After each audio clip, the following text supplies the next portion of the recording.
Hey guys, welcome to this first episode of Photo Theology, the podcast. I guess that's what we're going to call it here, a podcast. I know it's going to be a, YouTube vid when you guys actually see this. We don't have it really set up yet where we're doing it in an audio based form strictly. And the reasoning for that is simply that the Photo Theology base is at this point on YouTube as the norm. So obviously we want to put the media format where it makes sense the most based on just the volume of individuals. So if you like what you're going to hear here, you like how that works here, then what you're going to want to do is subscribe. Keep in mind, subscribes and likes really do help out a lot. Also, it keeps us going in terms of, what we want to do in terms of photo theology. And that's really all I got to say about that. So to begin with, at this point in time, you guys can disregard the Photo Theology website. As far as what it stands in terms of what it is right now, it's going to go through like a major revamp. Okay. So for those of you who have seen the older theology videos, not the ones I've done here like in the past, I want to say New Year or so, but we're talking about the ones that were done like 2 years ago. Don't worry about that site, although that is, basically linked to us. Don't worry about that site. Or the other site before that. So there were two sites that were actually done, but don't worry about either of those, because Photo Theology is going to be going through like a major revision as far as that goes. And those sites are essentially no longer applicable, to what Photo Theology is. So what will basically happen here is this. You're going to, as far as the website goes, or what you can expect in the future at some point, is you're going to have a collaboration between the YouTube channel / the actual website, where you have more, I want to say, synchronization in terms of content and stuff like that. There'll be certain things that you can get from the YouTube channel. Obviously, there will be certain things that you can get from the site that will pertain to, photo theology and what we do in terms of the way of, online activities go and stuff like that. But that's just to, give you the ground basis of what's going on there. I just don't want to spend, all day talking about it simply because we haven't even started yet as far as it goes. We're just building up the content first in the way that we want to, and then we're kicking it on to phase 2. But you always got to start with phase 1 before you go to phase 2. So there you go. Okay, so getting into the conversation that we're going to have here for our very first episode. Let me start off by saying this. Every single day I wake up, and, I live another day of life. For whatever reason, I always end up talking about photography. For whatever reason. I can't outrun it if I tried. Okay, and I'm talking digital photography normally, not so much film photography. But for whatever reason, it always plays out like that. And I'm not going to go into my personal story right now or anything like that, because I don't think that really plays in today's episode, as a kind of heavy topic of conversation. But, I always end up in these situations where essentially I'm talking like 1, 2, 3, 4, 5, 8 hours of photography. I kid you not. This is what I do every single day. Or maybe not on like Sundays and Mondays, but for the rest of it, yeah, pretty much. I've got at least an hour's worth of photography conversation plus going in. So what I decided to do was hey, why don't I simply just produce a channel that deals with, photography? Why not do that? Now, I tried it as a test drive a couple years ago, and the first video was basically the Pentax K5 versus the Canon 5D Mark II. And that video took off. It was a great video, got great responses. And I thought, wow, okay, we got something going on here. Came back, I want to say a year and some change later, I think. I think it was like a year and some change later. It might have been 2 years later. I can't remember exactly. But anyways, what had happened was I then saw the results of that, and I thought, okay, I guess people really do want to have more. So then I went on this Pentax, K5 2 / Pentax K5 2 S kick. And that just, ran its course. And again, it was really, really successful. Based on the format that I chose, based on the fact that, I wasn't heavily investing anything into it. And this was more of a, hey, you know what? I want to pass some time. So I know what I'll sit up here and do. I'll simply just do a little bit of this, that, and the other, and then post my results online. And then there we go. So that's mainly, how photo theology came about, in the sense of how you guys view it on the YouTube channel. However, there is more to photo theology than just that, camera comparisons and stuff like that. And today's episode is going to be, more of the getting to understand the kind of conversational pieces that, take place for us in photo theology, and how we essentially, deal with things in a day-to-day manner. So the conversational topic of today that I want to talk about here is going to be Samsung. It's going to be Samsung. And here's the reason why. I find Samsung to be one of the most fascinating camera manufacturers on the planet. I really, really do. And what I mean by that is that Samsung is, I like to think of them as the jack of all trades, but the master of none. And that's how I like to see them. And Samsung has a lot of, I want to say, controversy going around them right now. Now, to begin with, what spiked my interest with this had nothing to do with their controversy. Okay, nothing to do with that whatsoever. It has to deal basically with like the NX1 and the NX500, with those two cameras, and I want to essentially start from that point. So what brought this all about was I posted up online, the results of the Samsung NX1 versus the Nikon D750. All right. So the way it worked was this: is I basically went to Digital Imaging Resource. Okay, I went to them, and I got some of their test photos, the ones that I prefer to use, and I processed them through my normal method of processing, which is a real simple thing for you guys to understand, because for some reason people still don't understand this, although I've said it at least a million times, or at least it feels that way now. Is it goes RAW, TIFF, then JPEG. RAW, TIFF, then JPEG. RAW, TIFF, then JPEG. Okay, that's how it works. All right. And the two cameras I had, one was the Nikon D750. The other one was the Samsung, the NX1. Okay, so those were basically the two cameras, going into this conversation here. And what had happened was, with the Samsung system, in the way that I did the test, I decided to go with the Nikon D750's 24 megapixel resolution. And the reasoning for this was very simple. The Nikon itself was never meant to be anything more than a 24 megapixel full frame camera. Okay, so when you look at the D750, you do understand that it is a 24 megapixel, full frame camera. That's exactly what it is. Well, the Samsung is supposed to be a 28 megapixel crop, crop sensor. That's what it's supposed to be. Okay, 23 millimeter-ish. And what had ultimately happened was this: I ran the test the very first time, and when I downscaled the Samsung to the 24 megapixels, the results were pretty, I'm going to say pretty amazing. They were. I was not expecting the results that I got out of the Samsung, okay, against the Nikon D750. But I realized something in terms of what I was dealing with here, and I'll get into this a little bit later.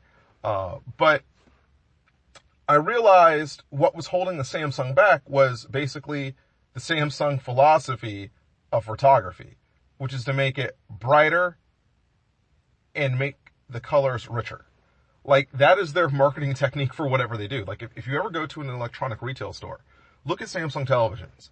You'll notice if you look at their televisions, they're insanely bright at the store. And you'll see that things are insanely overly saturated for what they're supposed to be. In contrast, look at a Sony television. And you'll notice that Sony TVs basically look like Sony cameras. You know, you can definitely tell that the imaging processor from a Sony digital SLR definitely plays into the imaging processor of a Sony TV, because they match verbatim for verbatim. And in Samsung, I would arguably make the argument, I guess you could say, that it works the same way with them as well. Okay, so a lot of these companies, electronic companies, when they build cameras and stuff like that, not only are they producing the devices that produce the source, meaning, you build a camera or camcorder to produce the video, but obviously they produce the outlet as well, which is, like your 55-inch television or your, 65-inch or 80-inch or whatever you're going by. It just depends on your personal taste and your wallet, I guess. But the point that I'm going after here is understanding Samsung's marketing, which is all about the whole, hey, let's make it brighter and let's make it deeper, in terms of brightness of picture, dynamic range, and then excessive saturations, which is, making it deeper in terms of colors and whatnot. I decided, well, let's do something here, okay? Let's tone it back a bit. So I'm in Corel, and I decide, what I'm going to do? Let me just reduce it by 10%. That's what I'm going to do. I'm going to take it down by a negative 10, and let's see what the results are. And where I thought the results were good before, I have to say the results after the fact were even more telling about Samsung and their new backlit, sensor that they have going on, their BSI. And I'm not going to get into the term of BSI in this episode and all that other stuff, simply because, I think that we need to work our relationship through in the way that you guys understand, and the way I articulate myself before we get into all that fun, deep stuff. But I'm just going to call it a backlit sensor just for the sake of this conversation, okay? And basically, for their new 28 megapixel sensor, what you had was a situation where Samsung really knew what they were going after when they went after it, in terms of dynamic range, in terms of color and saturation, in terms of their marketing technique. That's what you have. You have a sensor that plays to that. But if you peel away the marketing technique, and if you say, okay, let's keep the dynamic range the way it is, in terms of just a balanced dynamic range, okay? So in the way that I do it, I rebalance the image based on what Corel says the image ought to be, number one. All right, so it redetermines what the dynamic range should be. And then manually, in this case, okay, I went in and lowered the saturations by roughly about 10%.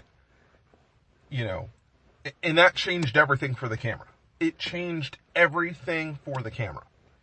And what I mean by that is this, is whenever I process imagery, okay, I always allow Corel to do the rebalancing of the actual image.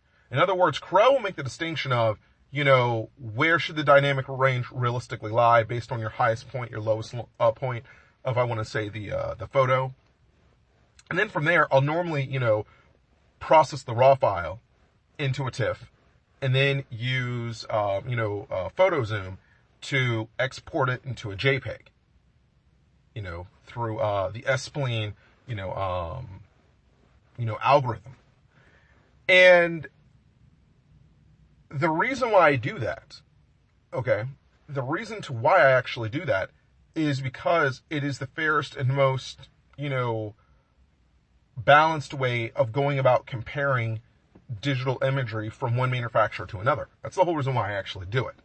Okay, so in other words, when you look at Corel and when you look at, I want to say, PaintShop Pro, all right, and you go, well, why is it that Doug always uses that as his determining factor 9 times out of 10 on processing a camera image? Well, the reason why I do that is very simple. I do it because Corel's PaintShop Pro raw capabilities are honestly not that impressive. You know, it's not like you're dealing with a DxO or you're dealing with a, you know, Capture One, or you're dealing with, you know, Adobe or some other programs that we can go down the list on. You're not getting any of those added benefits when it comes to RAW. That's not how it works.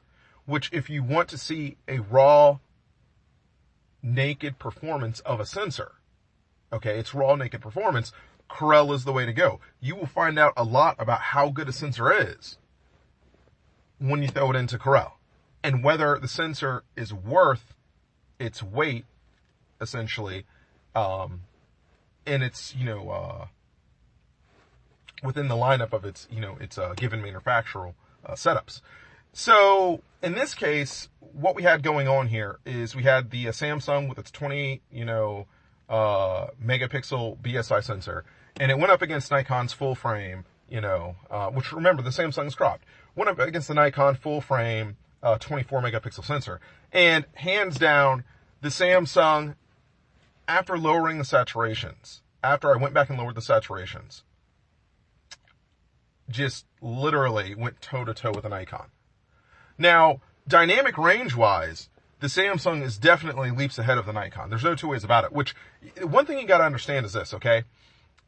If you take the Nikon, I want to say like D3200, compare it to a Nikon D7200, all right? You know, D3200, D7200. Or take a Nikon D3300 and put it up against a D7200.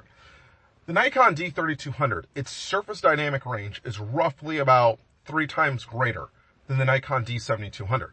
You know, a lot of people are now starting to do these comparative reviews with the Nikon D7200, and they're finding out that the D7200, although it may be able to autofocus in low light, its exposure capability in terms of dynamic range totally sucks. Like, its dynamic exposure is just piss poor. It is very, very sad. However, when you take a Nikon D7200 and then you compare it to a Nikon D750, the Nikon D750 is, you know, roughly about 4 times better, I would have to say, than the Nikon D7200, just based on its comparison. Now, factor in the Samsung NX1, okay? And the Samsung NX1's dynamic range is a level or 2 higher than that of the Nikon D750. Now, what makes this amazing is the fact that not only is the dynamic range greater, okay, it's surface dynamic range, that is. Like, in other words, what I'm talking about when I say surface dynamic range is I'm talking about when you just rebalance a photo based on the highest point and the lowest point, you know, the surface, meaning you're averaging, is, you know, this versus if you were to expand it greater or lower, you know, or lower it to a, you know, to whatever you'd want it to be. It's basically just the averaging of it. When I talk about surface dynamic range, you know, it's basically what is, you know, based on the overall composition of lighting, you know, how does the camera project or perceive how the dynamic range ought to be, you know, given in terms of exposure to see your picture and illumination, stuff like that. And, you know, clearly Samsung wins it out there. It is a level or 2 higher than the Nikon D750. Now, I'm not going to say that it's like 3 times greater than the Nikon D750, in the way that if you were to take a 3300 or a 7100 or a 3200 and compare it to a 7200. I'm not saying that. It's not that kind of difference. But I'll put it this way. In the way that Nikon engineered the 750, the 750 is a huge leap forward for them in terms of dynamic range and processing, which I'm really not going to get into any further than what I'm talking about here for this episode. But the reason why it's important is because when you're talking about the Nikon, the D750, it basically at this point in time, I would say, is like the status quo for a Nikon, you know, dynamic range, aside from probably something like the 810. So, in other words, Nikon puts essentially their best foot forward with their D750. Now, Samsung, with their, I want to say, 28 megapixel BSI sensor in their NX1 and NX500, outdoes Nikon on the dynamic range in. There's no two ways about it. But the real interesting thing about it is this, is it's the saturation value that Samsung throws onto the camera on top of the dynamic range. So the thing to understand from where I'm coming from in terms of why I'm telling you what I'm telling you is this, is that Samsung surpassed Nikon in dynamic range, which I would say ever since the NX300 and NX30, they have been surpassing Nikon in dynamic range. That part realistically doesn't matter. But the saturation levels, okay, that they have chosen to give that camera in order to express its, true form through its dynamic range is totally unneeded. Now, I understand where Samsung comes from, which is, listen, when you're sitting in a retail environment, and you got 20 of something that all looks the same, what are you going to do to make people notice you? Like, in other words, instead of just screaming, me, because that's what every television is going to, display, or every camera is going to display, what are you going to do that's really going to, make you stand out? And for them, it's about brightness and it's about colors. That's what it is. It's about color richness. And that's exactly what they go after. However, when you go to test stuff, that really doesn't work out that well. So this is why I had to do a 10% reduction, essentially, in terms of the Samsung, NX1 in terms of my comparison, which I normally don't do a saturation reduction. Except in this case, it made perfect sense to do it because I understand Samsung's marketing. I deal with them quite a bit. So I know exactly where they're coming from. And I understand that their whole attitude is, look, excuse me, when we actually give you this premium product of ours, the marketing concept behind it is that, we push the dynamic exposures out to the nth degree. We push the saturations and the colors out to the nth degree so that the colors pop and the image is bright. But you got to dial it back in. And if you dial it back in, you're going to end up getting a fine-tuned unit in a way that you had never, thought of before. And this is what the Samsung NX1 comes out of. So I did this comparison, and I made it, a 24 megapixel comparison out of 28, which I'll get into here a little bit. And, somebody comments, well, this is just, essentially a studio test, real world results are going to be very different. And then I comment essentially, well, and he had based it on the fact that it was a JPEG image. Okay, he had based it on the fact that it was a JPEG image. And I then commented back that it goes RAW, TIFF, then JPEG. Like, in other words, I took the Nikon RAW image, I took the Samsung RAW image, I converted them both over to TIFF. The Samsung, in the conversion of TIFF process, I lowered saturations by 10%. That's all I did. That was it. And then I spat them out in JPEG under a JPEG-based rendering file program, which was the PhotoZoom. And by the way, Corel does an excellent job of producing JPEGs. The reason to why I don't use Corel anymore to execute JPEGs is this. PhotoZoom is able to optimize JPEG performance. That's what it's able to do through their S-Spline algorithm ability. So in other words, when you guys actually see the Nikon D750 going up against whatever camera it's going up, or you see the Samsung NX1 going up against whatever camera it's going up against, the thing that you got to keep in mind is that it is getting the benefit of the doubt in terms of having a JPEG rendering system that benefits the camera. In other words, if I had to put the thing in TIFF, it wouldn't have mattered one way or another. The JPEG, in this case, gives the Nikon an advantage, and it puts the Samsung where it should actually be. And what I mean by that is this, is a moment ago, I had mentioned to you how I was able to take the Samsung 28 megapixel system and make it a 24 megapixel system. Well, why is that important? Well, the reason to why that's important is because the Samsung 28 megapixel system, when you convert it down, when you downscale it to a 24, you don't just go into Corel and say, okay, reduce it by, 4 megapixels or whatever the case is going to be from a percentage standpoint. You don't do that kind of stuff. Okay, that's pretty much what idiots do. All right.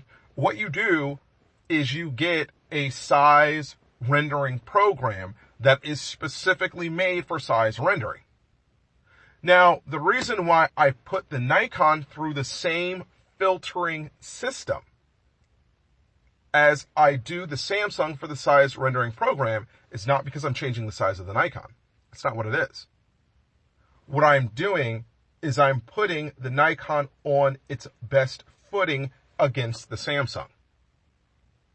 In other words, if the Nikon were to get the same, shall we say, preparation through the S-spline algorithm system that the Samsung's getting purely because I'm downscaling it for that reason, just in that reason only, the Nikon looks the way it looks. Now, truth be told, if you weren't using the, S-spline algorithm for the Nikon to convert it over to JPEG, it would get its butt handed to itself by the Samsung. There's just no comparison there, okay? So I'm more than fair in the way that I actually go about doing my tests. I'm more than fair because I used to not do that. I used to simply just do the up conversion or downscaling and say, here you go. And literally, you would see these cameras utterly just get decimated by these other cameras and you'd be trying to figure out why.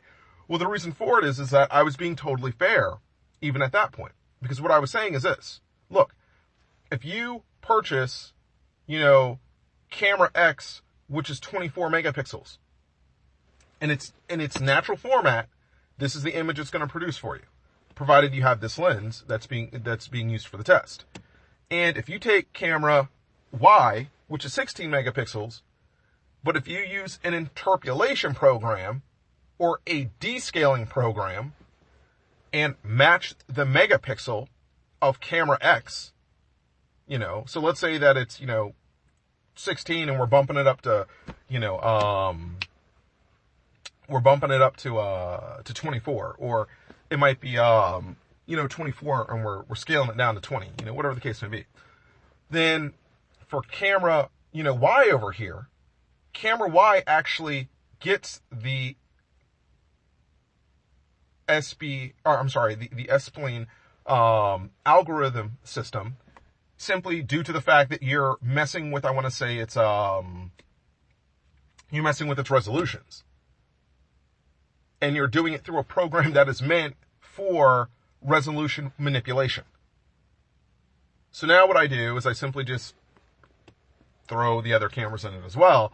So this way people aren't so hurt when one comes out beating another or one comes within striking distance of another, So, to the gentleman's point that had commented, the truth is that the Samsung would just whoop the Nikon up and down the block if, and I'm talking if, we were talking the Nikon in its native resolution, just doing a straight TIFF to JPEG, versus the Samsung going from a, TIFF to JPEG through a, resolution rendering system.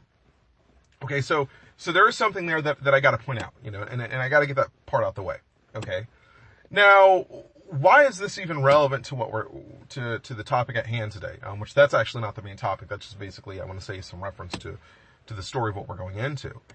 And the reason why it's relevant is because it shows how far Samsung has come. It does. Samsung is at a point now where they're producing their own sensors. And they can build one hell of a sensor. One of the things that I found amazing about the NX, 28 megapixel BSI sensor is that it is essentially the jack of all trades, but the master of none. And what I mean by that is this. Samsung has built a very interesting system where if you, again, lower the saturations, okay, by 10%. You could actually go lower than that, but I did 10% because I thought that was a fair number.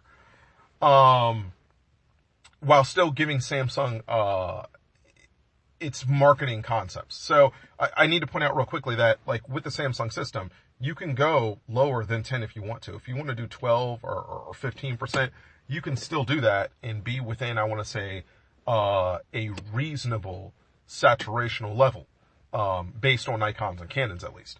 But the reason to why I went with 10% was because I still wanted the Samsung to have that punch.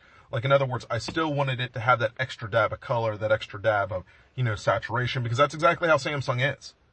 It is. It's just, there's a difference between having excessive and, and having enough. And, I was able to hit that tone with, out going overboard or without walking away from the marketing concept of Samsung. But, when you look at the Samsung system here, Samsung has a very unique system with their 28 megapixel. Now, the reason why this 28 megapixel is important is because of this. It is the downscaling ability of the sensor. So a lot of people, they look at a camera and they say, oh, you know what? I'm going to buy this camera because it's got 24 megapixels. Or I'm not going to buy this camera because it has 16 megapixels. Or I'm going to buy this camera because it has 36 megapixels. Or I'm going to buy this camera because it has 50 megapixels. Like, in other words, there's been a pixel war, and I'll use that term very loosely here. There's been a pixel war that's been going on for a long time. I would say it's been going on ever since Sony effectively came out with their, Sony A100, or might even say their A900. Okay, so Sony was really the first to hit hard on a 10 megapixel SLR system that was marketable, and then Nikon, I believe, followed up with their their D80. They followed up with that, and Sony was the first to come out with like a 20 plus megapixel system, like 24, and they used dual imaging processors, and that was like their A900. And again, they essentially just blew, Canon and Nikon out the water in terms of full frame, because that's what it was. It was a full frame. And that was umpteen years ago, so we're not going to get into that. But since then, you've had this situation where you've had these manufacturers, that have been trying to go back and forth on sensor resolution, like, what is too much, what is too little, what's the right note. And I would say for crop sensors up until now, because of the Fuji X Pro 2, I would say leading up to that camera, your perfect resolution for a crop sensor was 16 megapixels. Clearly, this was proven by the Pentax K5, the Pentax K5 II, and then the Fuji X-Trans sensor, which were all 16 megapixels. And on top of that, all you got to do is look at cameras like the Nikon,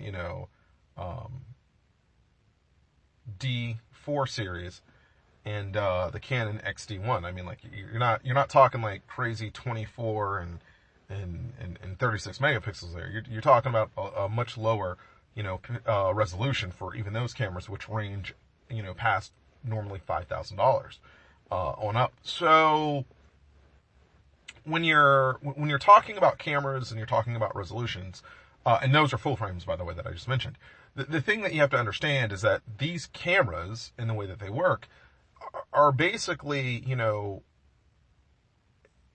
cameras that ultimately have to speak to the market and say, okay, hey, based on my resolution, this is where I stand in the market. So everyone's been going on this 24 megapixel kick, and Samsung says, well, you know what, we're going to do 28 megapixels. And everyone's like, wow, 28 megapixels, that's incredible.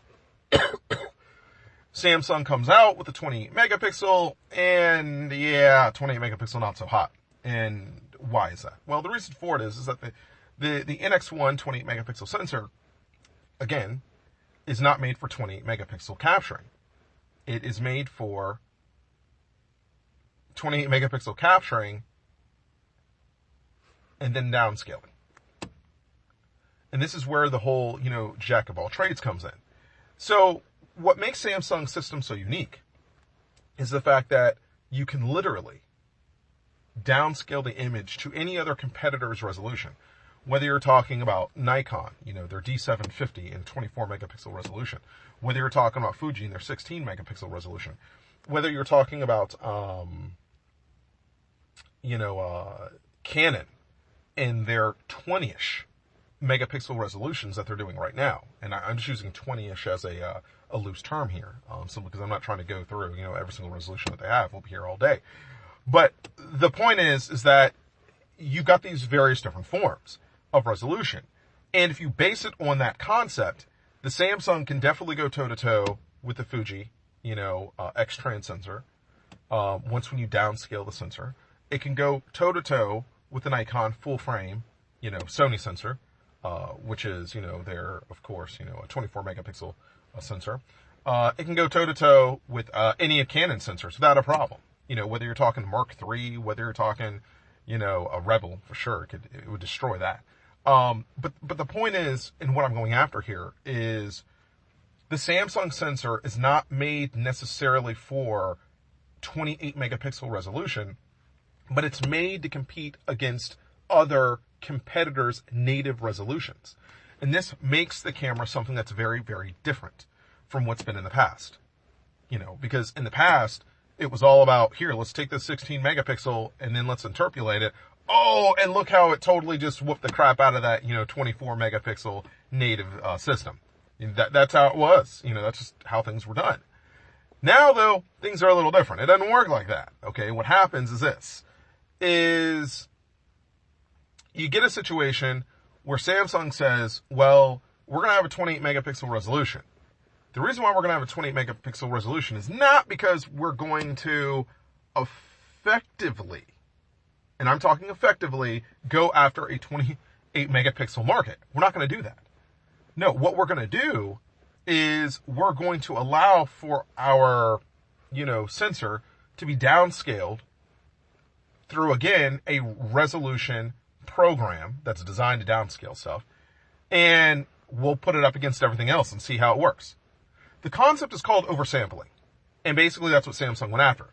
The problem was Samsung forgot to effectively remind everybody that they're oversampling. They didn't talk about that part, because had they talked about that part, then people would have said, "Oh, well, this isn't really a 28 megapixel sensor. This is hogwash. This is that whole Fuji interpolation way back when they were doing 6 megapixels and stuff like that." No, the sensor is a 28 megapixel sensor, provided your ISO is like between, we'll say for the sake of the conversation, we'll say 100 to 800. We'll say definitely yes, it is a 20 megapixel resolution. But, and here's where the but comes in, the camera can be so much more. It is way better on its noise control. It's way better on its image quality. It has a sharper image, a more vibrant image, even with the 10% reduction in saturations. And I'm talking a proper saturational, vibrant image here when I'm saying this. If you reduce it to 24 or 16 or whatever you want to do. But the other thing is your ISOs become way more manageable. Because what happens is when you start comparing them to these other manufacturers, okay, when you downscale it to a 24, or when you downscale it to a 16, and when you go, Samsung against Fuji, or Samsung against Nikon's full frame, or Samsung against Canon's full frame, or however you want to tell the story, the Samsung goes toe-to-toe with them.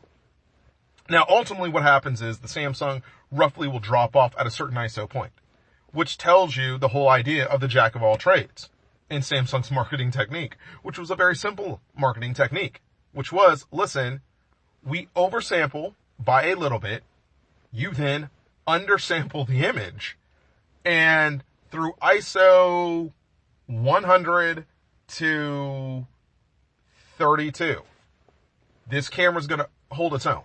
It's going to hold its own. That's what's going to happen. That's exactly what you can expect. ISO 100 to 3200, the Samsung NX1/NX500 sensor will totally hold its own against anybody else. And the thing that I have to point out is that with this sensor system, and what's important about it to understand, is that this sensor system specifically has a greater dynamic range than just about every single sensor out there when you talk about surface dynamic exposures. So one thing that people tend to forget is they might look at that, Nikon D750, or they might look at that Canon, whatever that we're talking about, in terms of a Rebel, or even a D series, like a Canon D6 or something like that. The thing that you got to remember is that your dynamic range, if you want to be fair about it, it's got to match the Samsung. Now, when you start talking about surface dynamic range then being expanded, and we start talking about dynamic noise,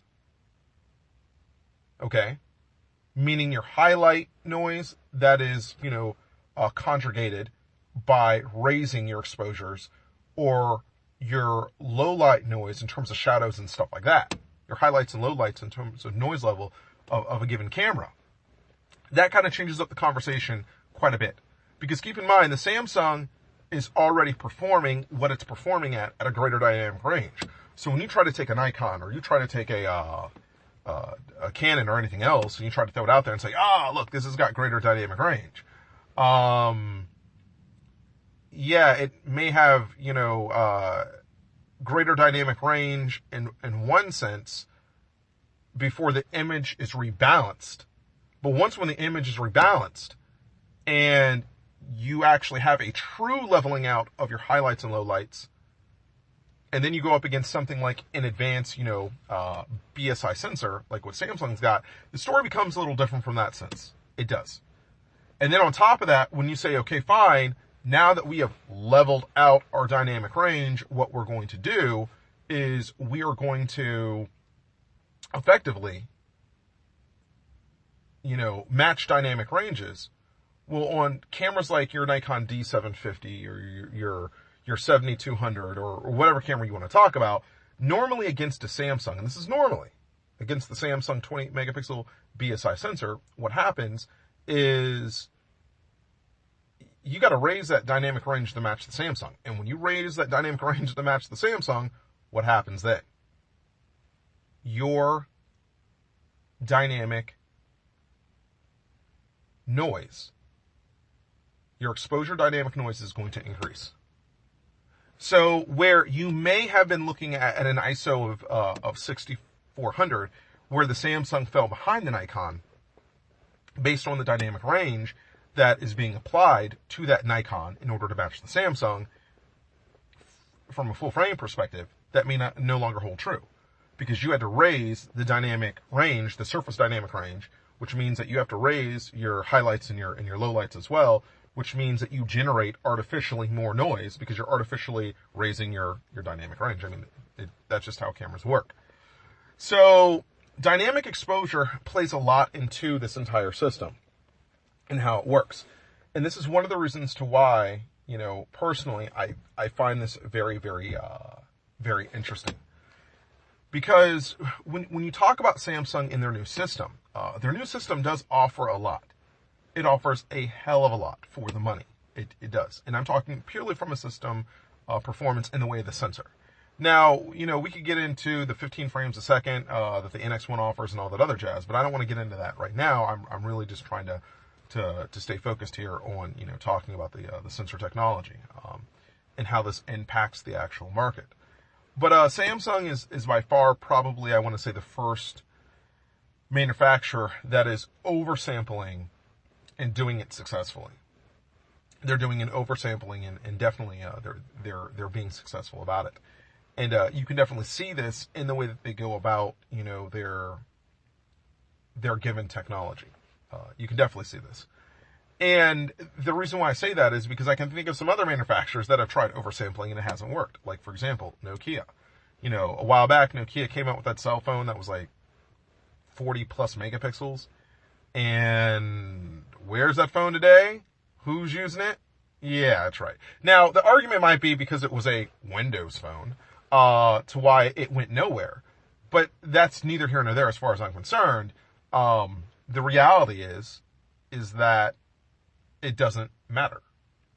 You know, the fact is, the phone went nowhere in terms of technology, other manufacturers picking up the concepts and stuff like that. It didn't do that. Now, someone might argue, well, aren't you saying that Samsung is oversampling in the way that Nokia is? No.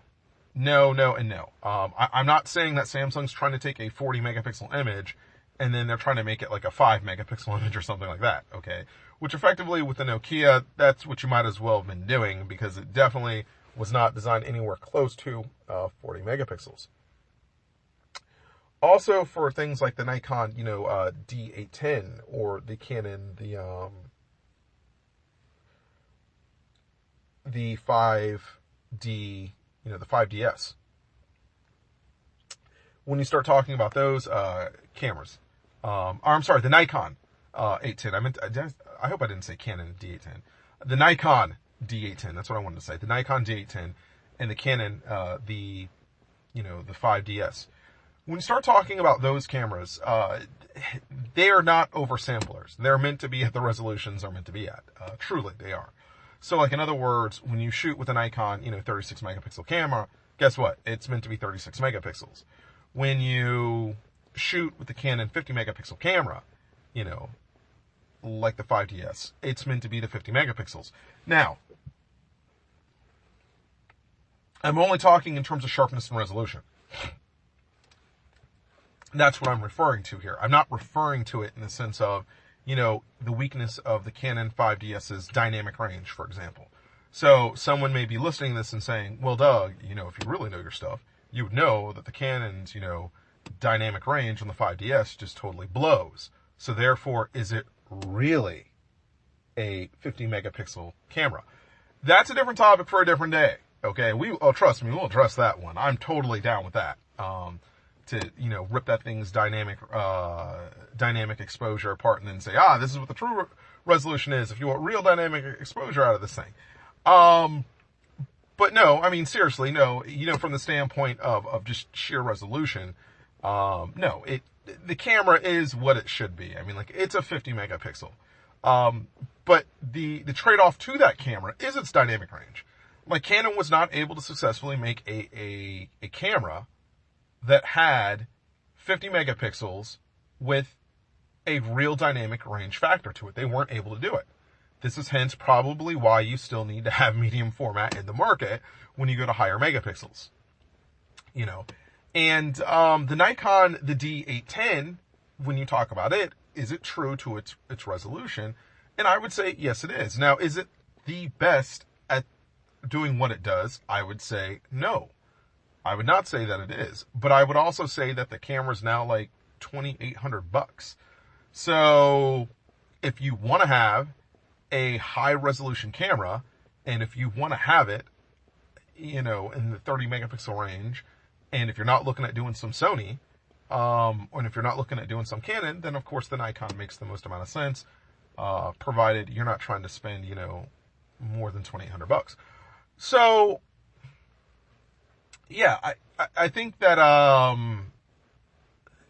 that you really have to look at, exactly where Samsung's coming from to understand the concept of the sensor. You do. I mean, like, Samsung is basically looking around and they're saying, okay, you got all these people at 24, you got all these people at 16, you got some people at the 20 range. How do we step out of the box? Again, it's about the marketing of the concept of the sensor. And they've done exactly that. They know how to step out of the box. They know what makes sense. They know that, hey, if we do a 28 megapixel camera, when someone looks at sheer numbers, they're going to go, hey, you know what? That's 24, or I'm sorry, when they do a 28 megapixel camera, they're going to look at it and say, hey, you know what? That's a 28 megapixel camera, not a 24. I get 4 more megapixels? Right on. That's exactly what I want in my camera. Now, another thing that we cannot exclude here is the pricing of the camera. So keep in mind, the NX1, when it first came out, I think it was like $1,500 body only. Now they've got it down to $1,100. Okay, so in other words, it's a really nice price for the camera. All right. And what you got to do, quite frankly, is compare it to your camera equivalents in terms of image quality. So, for example, if I'm going after the NX1 in terms of image quality, I'm going to go with an Nikon, D7, we said D750 here, okay? I think that's fair. And if we do a D750, how much does that camera cost? Body only. Roughly around, I want to say $2,000-ish for body only. That's what you're looking at, okay? And then with the kit lens, we might as well say about, do we want to go 3-ish? Yeah, we can go 3-ish. Okay, with its kit lens. The Canon 5D Mark III. Again, another camera that you can compare. In the 5D Mark III, roughly around 25-ish, body only. And with a kit lens to it, we can say 3 to 34. Okay, so we're talking that. And, what else could you compare? Of course, you got something like the Fuji, the, XT1. You could do that, and that's going to be about $1,800.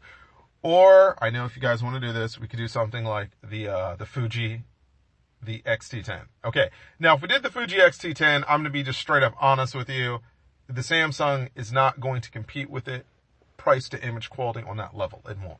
Simply because the XT10 uses the same X-Trans sensors as the XT1 and most of the other, X series cameras.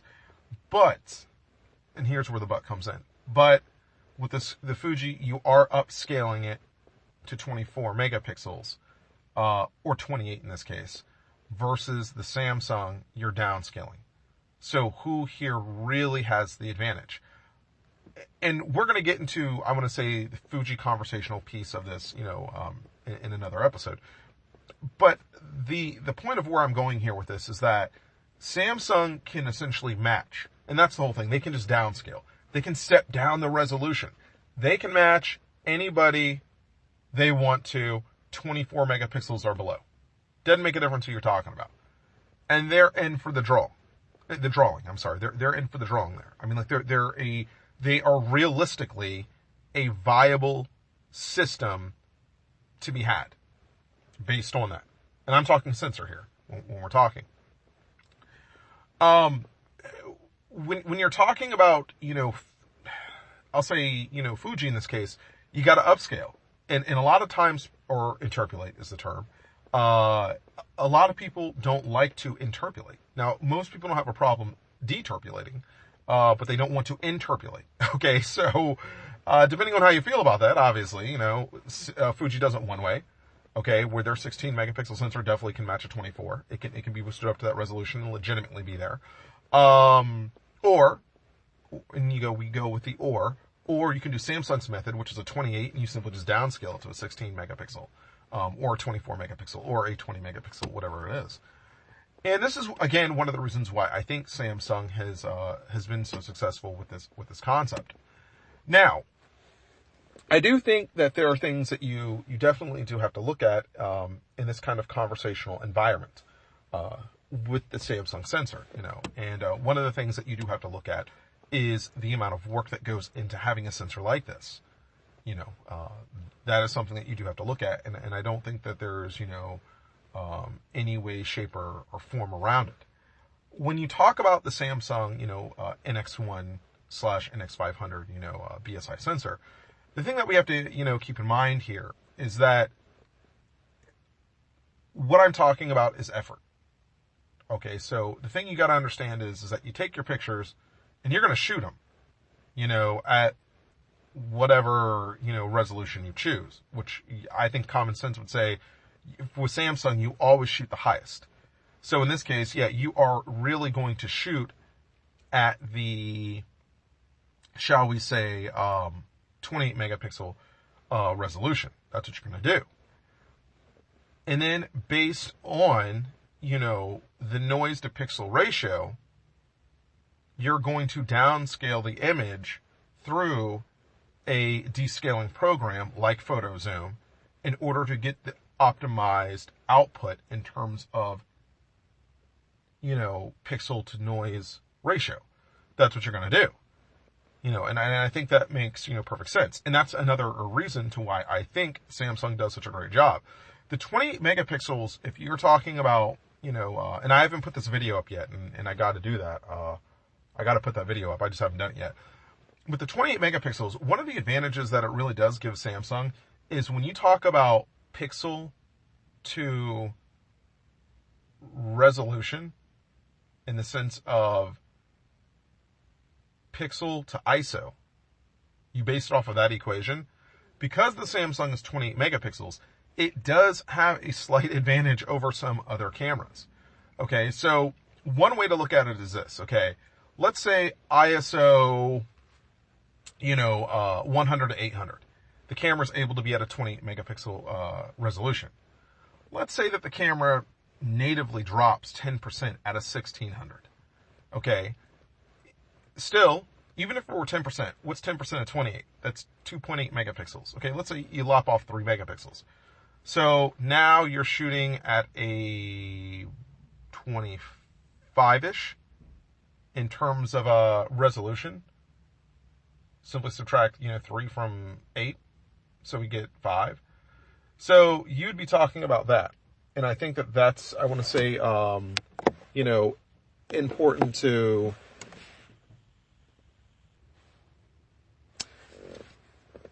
Sorry about that. So you would be talking about a 25-ish, megapixel resolution, in that kind of case. And that's if you drop by 10%. Now, even if you were to drop it by, 30%, okay, let's say you did drop it by 30%, when you get to about a 3200 ISO, let's say, you're dropped down to about 70, from 100% to 70, so it's about 30%. Okay, well, even if you were to take, 9 megapixels off, you're still well better off than if you were at a 24 megapixel system. And this is one of the ingenious factors about Samsung and about the whole concept of downscaling, which is every camera, I don't care what camera you talk about, every camera has a pixel to ISO ratio. And this is something that most people don't talk about. Okay? Most people don't talk about this. In the same way, most people don't talk about, dynamic noise or dynamic exposure, which is dynamic noise. But when you start looking at those ratios, okay, and let's say the Samsung is, even if it were 40% reduction at a 6400 ISO, okay, so you've only got 60% of what you would normally have, and that gives you basically the sharpness of a 3200, ISO range, with, I want to say, the best noise control the Samsung is going to be able to offer you. Which, by the way, after 6400, the camera's done, as most cameras are done in this day and age. After 6400, they just don't stack up. So let's say that you were in a situation where you had to use a 6400 ISO, and you only get 60% of the native resolution out of the camera, out of the 28 megapixel. Well, regardless of that, even if you had 60%, you're still going to have around 15 megapixels or so. You're still going to have that. I mean, think about that. You're almost going to have 16 megapixels. Almost. I'm not saying you're going to have exactly 16, but you have almost 16. Now, again, why is that important? Well, the reason to why that's important is because if the whole idea was you're trying to purchase a camera based on the concepts of resolution,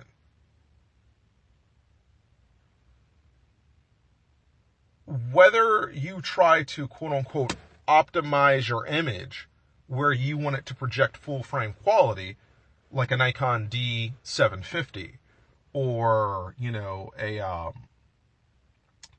Canon 5D Mark III or whatever the case might be, you can do that artificially by simply just, again, after reducing those saturations, I got to throw that in there, and rebalancing, your dynamic range, which you pretty much have to do on every camera.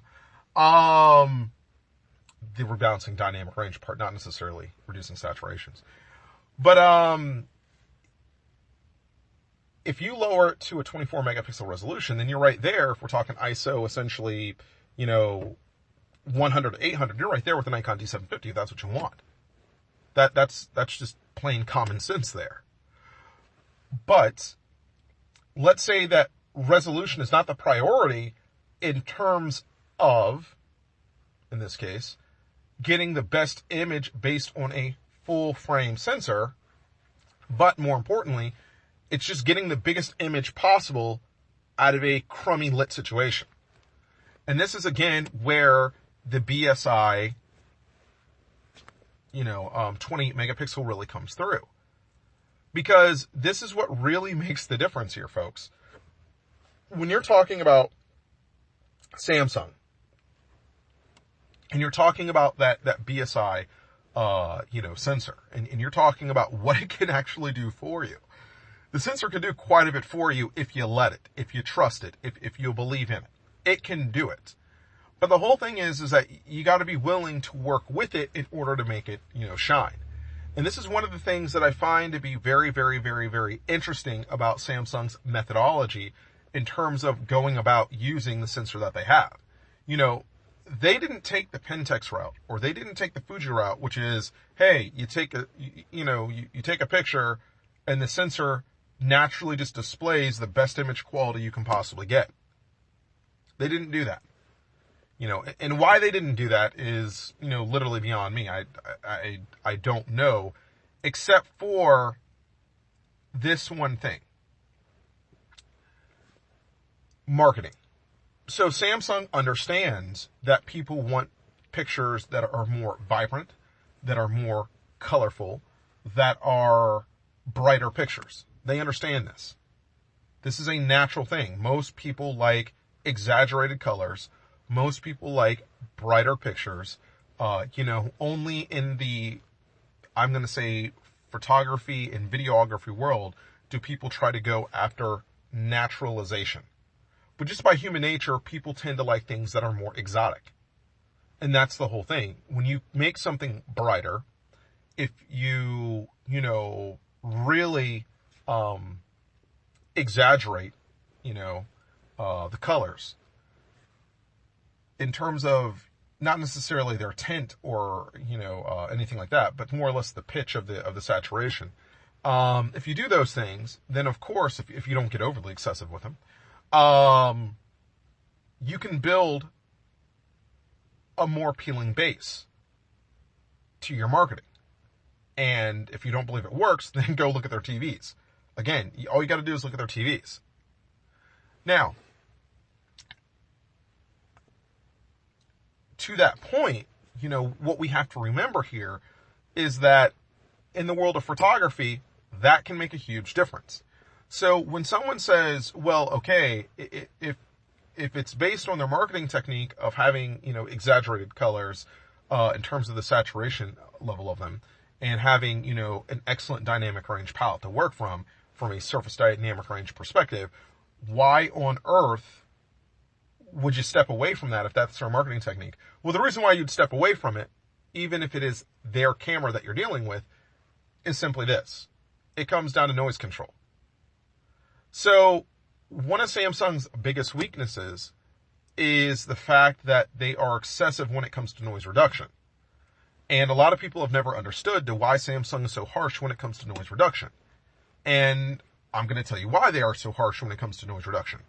The reason why Samsung is so harsh when it comes to noise reduction is due to the fact that they have an oversaturation of colors. That they're trying to push through a very aggressive dynamic range surface area. So keep in mind, their dynamic range is, at this point, arguably second to none, at least in the top 3 of cameras, okay, within your major brands of cameras. I'm definitely going to say Samsung's dynamic range is definitely, and I'm talking surface dynamic range, is definitely in the top 3 of cameras at this point in time. Okay, now that of course could change by the end of the year, but as it stands right now, beginning of 2016, they're definitely there. Understanding that, they still believe in the saturation theory.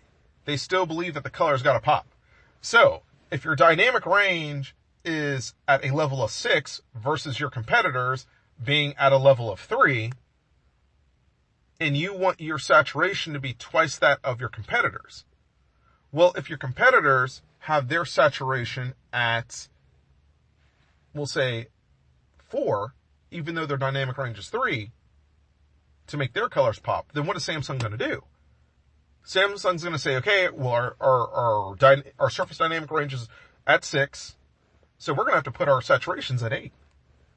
And when you do that kind of thing, what that does is that creates, at your lower ISOs, just a crazy amount of noise.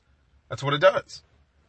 So where Samsung's marketing works out really, really well, in the sense of saying, okay, well, I understand that by doing this methodology, we're able to bring more attention to our product in a way that other manufacturers can't.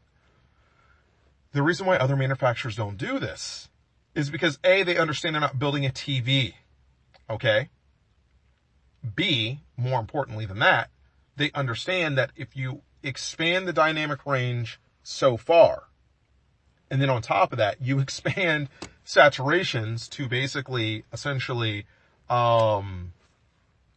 even overtake the dynamic range aspect of it, then naturally, when you hit lower light levels, you are going to hit greater noise issues. Now, obviously, Samsung is not going to allow those greater noise issues to hinder the production of their products. So what do? Well, they use aggressive noise control. That's what they do. And that's why it works the way it essentially works. Now, again, this is a camera where if you work for it, it will work for you.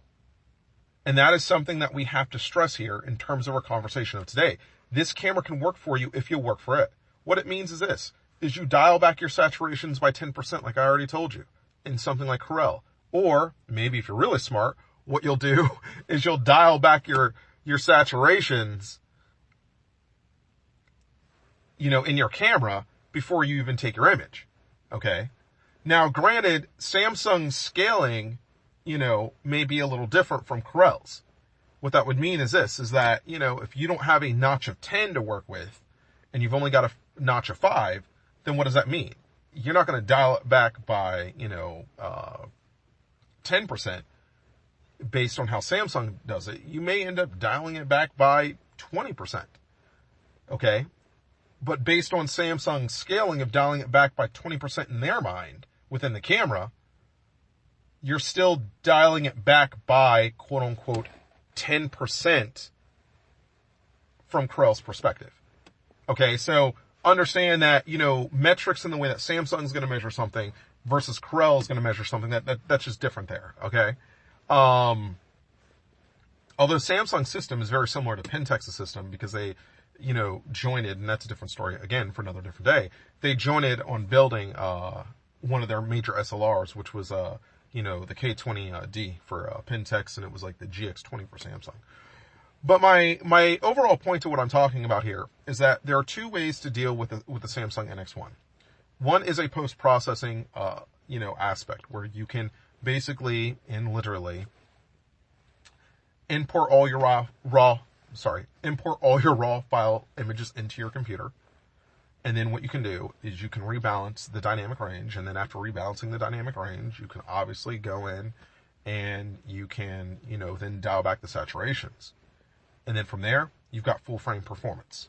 No doubt your surface ISOs from, we'll say, 16 going forward are definitely going to give you optimal full frame performance for today's market. That's exactly what you'll get, because that's exactly what I've already proven. 3200, I would still say, is acceptable full frame performance, as long as you keep in mind that at 3200, for like a Nikon D750, you would have to raise its dynamic range, which means you'd have to raise its saturations, which means it would exhibit more noise. So even at 3200, I would totally give it to the Samsung, NX1, technically based on that. But, and here's where the but comes in. But it's a willingness. You've got to be willing to do it. If you're willing to do it, it's going to work. If you're not willing to do it, then it's not going to work. And the thing about Samsung and what they offer in the NX1 and in the NX500, yet again, with their BSI sensor, is that you're able to shoot in a way that you've never been able to shoot before. With their level of dynamic range versus, I want to say, the saturations, and essentially retooling it in Photoshop or in camera, because you can always do it in camera too. I don't want to make it sound like you can't, although we're talking a lot of post-processing here in terms of fixing things. But you got to think about subject matter, and you got to think about how this really works out for subject matter. I mean, like if you were to sit up here and think about it for a moment and how it actually works, imagine that you're trying to photograph, just for the sake of the conversation, nature photography, okay?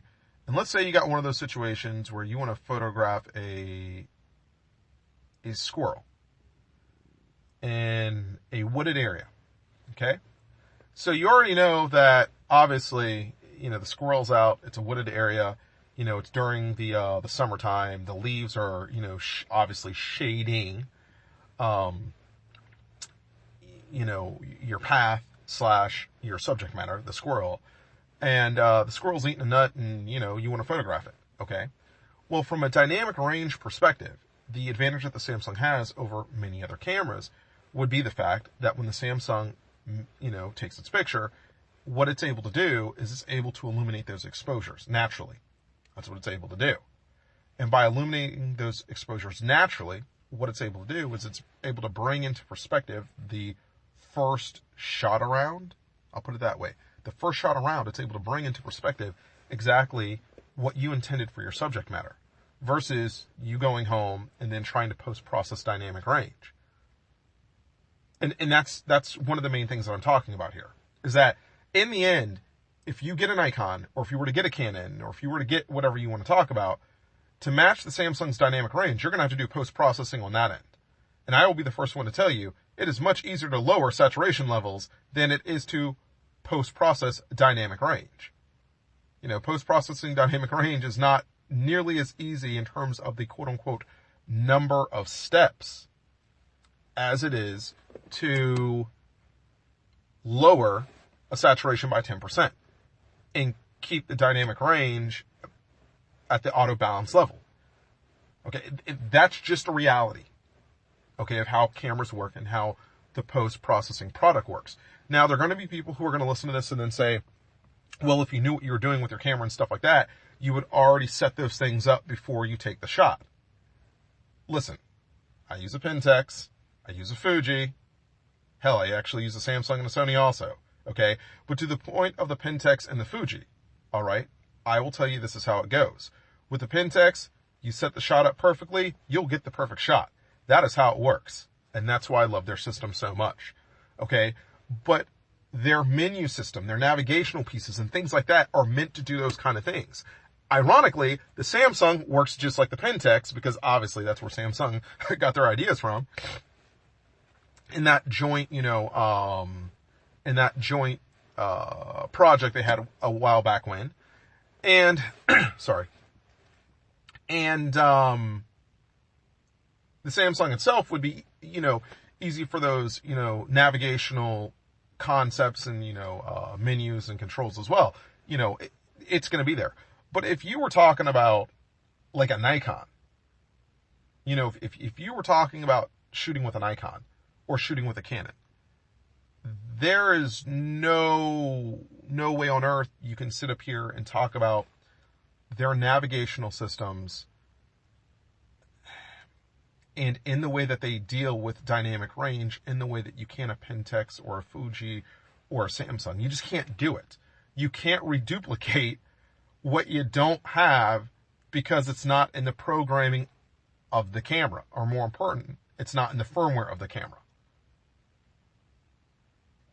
It's just not there to actually do. And keep in mind, when I'm talking about photographing this squirrel, I'm talking you got a couple seconds to make this happen. I'm not talking you got like 3 minutes and then, you can set yourself up on a tripod and then take the picture. Now, I'm talking it's going to be shot freehand. I'm talking you're going to look at that thing. Basically, you're going to adjust your exposure and your saturation and your hues on a fly, and then you're going to take that shot. That's what I'm talking about. That's the Pentaxine way of doing things. Now, the Samsung doesn't really have to worry about exposure because of its surface dynamic range levels, which is really great for the Samsung. And this is, again, one of its really strong points compared to other brands. All you're doing is lowering a saturation level from what would natively be, 110% or 120%. You're lowering it to, whatever you feel is natural for that given situation. And as you lower those saturation levels, guess what? You lower the noise. You see how this works? You lower the noise. So, again, when we talk about the Samsung NX1 / NX500 and the BSI 28 megapixel sensor that it actually has, the thing that we have to understand here is that you have a lot of leeway. You have a lot of, shall I put it, headroom. You have a lot of headroom you're able to work with on this thing. But it's the kind of headroom that's manageable.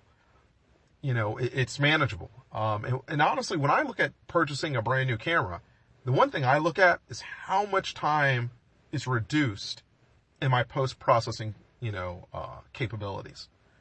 Because the truth is that, I shoot with various different brands, and I will be the first one to tell you that, like, one of the things I do love about my Pentax is that you can set the thing up right and you can get the shot right the first time around.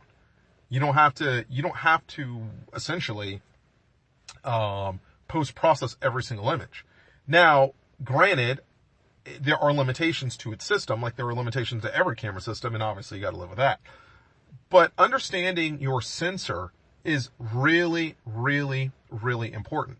And for a lot of people and what they want to do, we haven't gotten into the Samsung system yet. We'll do that in another video. But understanding your sensor is the first thing. You should never buy a camera if you don't understand your sensor technology and its high points and its low points. You should never do that. And when I first got into, and again, I'm not going to tell my backstory here or anything right now, but when I first got into dealing with, digital imagery and stuff like that, to begin with, I was dealing with stuff on a post-processing end. So this is what makes me kind of different from other photographers. A lot of people get into their love of photography through taking pictures and stuff like that. Not me. It was all about post-processing. And it was all about, imagery capabilities and stuff like that in a post-processing form. And what I found was it's all about the source. And it's about what creates that source. But everything has limitations. And the thing about the NX1 and its sensor capability is what it tries to do is it tries to essentially push you to the limitations and then have you dial it back in to what you feel is comfortable. It's an outward looking in concept where everybody else, uses a inward looking out concept. Samsung does the exact opposite. So, yeah, I would have to say that, the Samsung NX system is an amazing system. It is, at this point in time. And I'm talking the 28 megapixel, BSI, sensor. I'm not talking about, like the Samsung NX20 or the Samsung, NX10 or something like that. Okay. I'm not talking about those cameras. All right. I'm talking about like the NX1, NX500 are definitely separate from the pack. They separate themselves from it. And they're definitely jewels among jewels. And I think for what a lot of people want in a camera, they give you that level of forgiveness that you're looking for in a camera setup. And, I would have to point out that that is obviously one of the strongest points that they have as as manufacturers, as a, not as a manufacturer, but as a manufacturer. That's what I meant to say. That's one of the strongest points that they have as a manufacturer, and I think part of it also deals with the Korean model of marketing, which is you pack as much into it for the value that you can. That's the whole idea of Korean marketing, although we're going to get into that in another episode. Heck, that might even be our next episode of photo theology. But just to basically wrap this up for you guys, when you guys wonder, like this guy sits up here and does reviews and he sits up here and talks about sensors and what have you not, does he have these conversations like on a day-to-day basis? The answer is yes, I do. Like I will probably, when I stop this video and then when I go to do whatever I do today, I'll probably run across somebody and I will probably have this same type of conversation. And it may take just as long as it took here to actually talk about. It does happen. But yeah, this is one of those things where when you look at Samsung and you look at the Premier product, the thing that you got to really, really, really, really, really understand here is that their sensor has given capabilities that no other sensor within its given class does. Now, does it make it the best sensor out there? I'm not going to say it does. I believe that overall, Fuji has the best sensor system out there. That is what I believe. And I will talk about that in a later episode. However, if you were talking about the jack of all trades, like if in other words, if you're talking about a sensor that can go up against any other sensor in the market under, we'll say a $7,000 price point or $8,000 price point, and can be highly competitive with just about any other sensor in the market that's put into any other camera that does not exceed 24 megapixels, then I'm totally going to say the Samsung wins it out. It really, really does. Because it is a system that no one else has been able to reduplicate successfully or has been able to really even produce successfully. So again, one more time, we'll talk about this here just for a brief moment.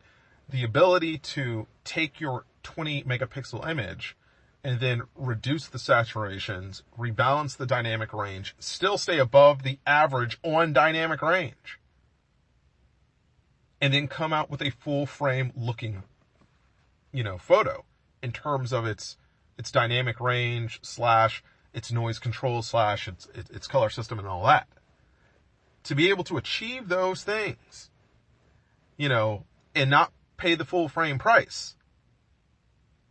And more importantly, to have the resolution of full frame in a downscaled form and to have optimal resolutionary sharpness, might I add. I just don't see how anyone can complain about that.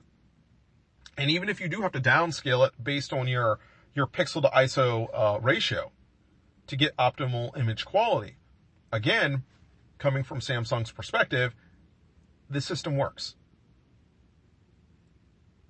And that's my main, thing that I guess I'm going after today is that the system is not a fluke. It works. Although a lot of people want to write it off as a kind of fluke, or a lot of people want to say, well, they're heavy in terms of their noise reduction and stuff like that. No, they're heavy in terms of their noise reduction because you don't understand how to deal with the sensor. And I will point out again, it is much easier to go into post-process and lower your saturations by 10% than it is to raise dynamic ranges on virtually 80% of your other camera models out there to match what the Samsung is. Everybody wants to go after Samsung dynamic range. Everybody wants it. But how many consumers actually get it in their Canon models or in their Nikon models or in their Pentaxium models or in their, whatever models we're talking about? Which we'll talk about that a different day. But the point is, if you're in the market and if you're looking for a camera and if you care about dynamic exposure and you want to make that part easy on you, definitely, I would say, put the Samsung NX1 / NX500 at the top of your list, because the camera's going to come through and it's going to deliver. You just got to understand that if you do that sensor-wise, you're going to have to lower those saturations down some. Unless you want those crazy colors to pop. If you want that saturation, if you want that pop, then more power to you. You already got it set up. You know, you got it set up. But that's basically what I'm talking about for now. So for the next episode, what we're probably going to do is we're going to talk a little bit more about Samsung, simply because I'm on a Samsung kick right now. And this is how it works. You know, I'll be honest with you. I get on kicks when it comes to certain cameras, brands, models, and stuff like that. And, you know, we'll talk about, you know, I'm thinking more or less the marketing of Samsung and lenses, and how this is playing out for them. Definitely there has been a kind of, I want to say, controversy going on with Samsung. And that controversy has expanded not only to, well, it started off, I'm going to say, with their lenses. I think personally it started off with their lenses, and I'll go into that in the next episode.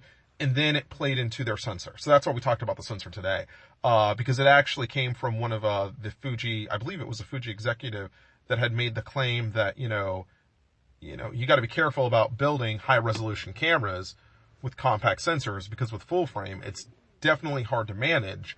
And of course, with Samsung,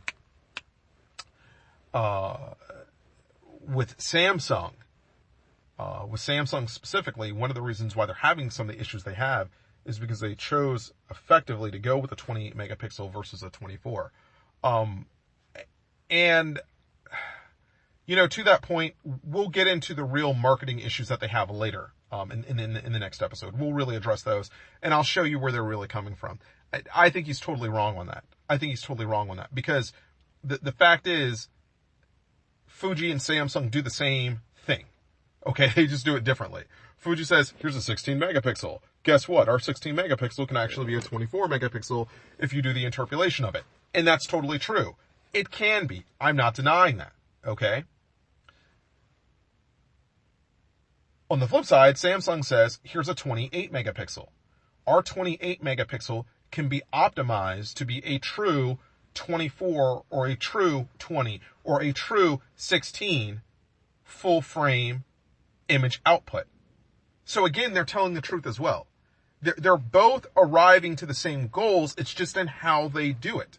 And the reality is, if you don't understand anything about these sensors, guess what? You're not going to know how to optimize these cameras. And more importantly than that, what it also means is that you'll never get the full potential out of the sensors that you've actually got going on. Okay? So, that is it for now. You guys take care. I will talk to you later. All right. Bye-bye.